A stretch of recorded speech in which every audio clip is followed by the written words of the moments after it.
महाराष्ट्र में अंगूर का उत्पादन सबसे अधिक होता है।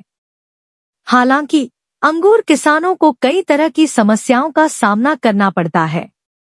अक्सर बाजार में उचित मूल्य नहीं मिलने के कारण उनकी मेहनत का पूरा लाभ नहीं मिल पाता। इस स्थिति के चलते अब अधिकांश किसान अंगूर से किशमिश बनाने की दिशा में आगे बढ़ रहे हैं। हालांकि किशमिश उत्पादन के लिए आवश्यक शेड, छायादार संरचना बनाना एक जटिल और महंगा कार्य है। इसके लिए सरकारी अनुमति और अन्य प्रक्रियाएं भी काफी कठिन होती हैं, जिससे कई किसानों को कठिनाइयों का सामना करना पड़ता है। आज हमारे महाराष्ट्र के संवाददाता ने सांगली जिले की आटपाड़ी तहसील के निम्बवड़े गांव का दौरा किया। वहां उन्होंने स्थानीय किसानों से मुलाकात कर उनकी समस्याओं, किशमिश उत्पादन से जुड़े अनुभवों और सरकार से अपेक्षित सहयोग के बारे में विस्तृत जानकारी ली।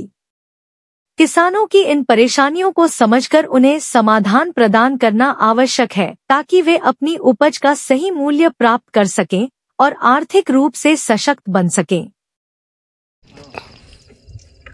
चंद्रहार उत्तमानुषे, मुक्काम पोस्ट निंबोडे, तालुका आटपाडी, जिल्हा सांगली। मी द्राक्षाची बाग जवळजवळ 12 वर्षापासून करतोय। मार्केटिंगमध्ये गेलो तर मार्केटिंगमध्ये व्यापारींचं कसं होतंय, चढ उतार दराच्या भावामुळं काय परवडा। मग मी 2014 नंतर मी निर्णय घेतला बेदाण्याकडं। मग बेदाण्याचं जे चालू केलं, सुरुवातीला 1-2 वर्ष मला जरा कठीण गेलं, मी जरा रुटीन बसायला हे। नंतर हळूहळू मित्रमंडळ झाली तासगाव साईडची, हळूहळू आम्ही ते बेदाण्याच्या व्यवसायात बऱ्यापैकी आम्हाला फायदा मिळू लागला आणि रुटीन आम्ही चालू ठेवलं। आता नेमकं बेदाणे तयार करण्यासाठी काय करावं लागतं आपल्याला? बेदाणा तयार करण्यासाठी शेड बांधून शेडवर माल टाकणे, तर त्याला 10-12 दिवस प्रोसेसिंग असते, थांबायचं, परत वॉशिंग करायचं, मळणी निटिंग घरी करतो आम्ही, स्वतः पॅकिंग घरी करतो, असं आमचं दरवर्षी रुटीन असते। आता नेमकं बेदाण्याचा दर कसा आहे? बेदाणा दर आता ह्या वर्षी मार्केट चांगलं आहे, दरवर्षी जरा हे असते जरा, पण आमचं क्वालिटी सुधारली का काय अडचण येत नाही। आता शेड बांधण्यासाठी वगैरे काय शासनाचं काय अनुदान मिळतं का आपल्याला? शासनाचं असते अनुदान, पण त्याला लय 17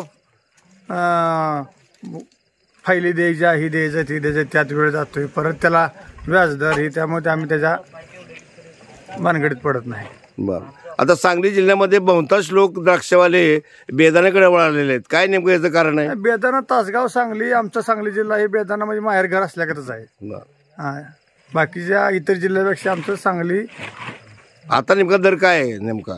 आता जवळ 700, 750, 400 प्लस आहे, सरासरी 250-250 पुढे रेंज आहे आता सध्याला। बरं, आणखीन दर वाढला पाहिजे असं काय वाटतं का तुम्हाला? नाही, दर एवढा तर 400-500 टिकून राहिला तर भरपूर झालं। ठीक या।